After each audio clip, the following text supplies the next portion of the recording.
బాగున్నట్టున్నా నువ్వు ఆ చెట్టు నరుకు, నేను ఈ చెట్టు నరుకుతాను.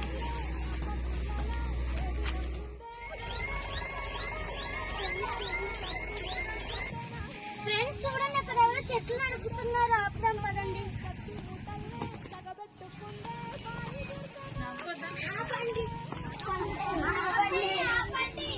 మీరు ఎందుకు చెట్టుకు అడ్డంగా ఉన్నారు? వెళ్ళండి ఇక్కడి నుంచి. నేను చెట్టు కొట్టి అమ్ముకోవాలి. చెట్లు నరకాలంటే ముందు మమ్మల్ని నరకండి, తర్వాత చెట్లు నరకండి. అడ్డులాగా మేము ఈ చెట్టును కొట్టి కట్టెలు అమ్ముకొని బతకాలి. వల్ల మీకు లాభం వస్తుందేమో కానీ జీవరాశులకి ఆధారం ఉండదు. చెట్లు నరకడం వల్ల మనకి ప్రాణవాయువు, ఆక్సిజన్ మనకి లభించదు. వర్షాలు సకాలంలో పడవు, ఫలితంగా కరువు సంభవిస్తుంది. పంటలు పండవు, ఆహారం కొరత ఏర్పడుతుంది. కాబట్టి మేము ఈ చెట్లు నరకనాము. ఇక్కడ నుంచి వెళ్ళిపోండి.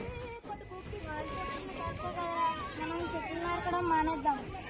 వేరే పని ఏదైనా ఉంటే తీసుకోండి. సరేరా. సరే పిల్లలు, మీరు చెప్పినట్టే చేస్తాం. ఇంకా నుంచి మేము చెట్లు నరకడం మానేస్తాం. ఇంకా ఎవరిని నరకనివ్వం.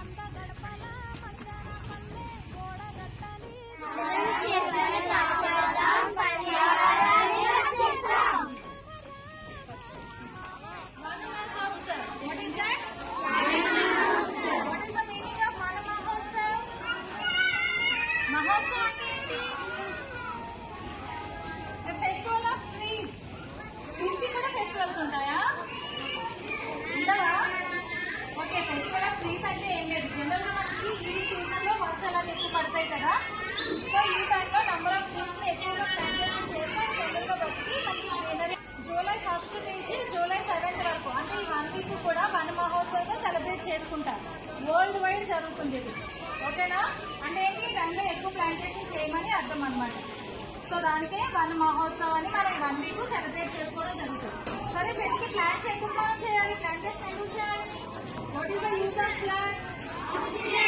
ఆక్సిజన్. Only oxygen. ఇంకేమొస్తాయి ప్లాంట్స్ వల్ల మనకి? ఇంకా ఆక్సిజన్ వస్తుంది. ఇంకా నెక్స్ట్ మనకి గ్లోబల్ వార్మింగ్ తెలుసుకోవాలి మీకు.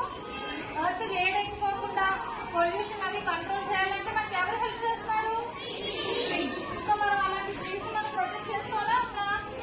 సో అందుకని ఉన్న చెట్లను నరకకుండా అట్ ద సేమ్ టైం కొత్త చెట్లను కూడా ప్లాంటేషన్ చేయాలనే ఉద్దేశంతో ఈ వన మహోత్సవ ప్రోగ్రామ్ ని కండక్ట్ చేస్తున్నారు అనమాట. ఓకేనా? సో మీరు ఏం చేయాలి, ఇక్కడ నుంచి చెట్లని నరకకుండా చూసుకోవాలి, కొత్త చెట్లని నాటాలి.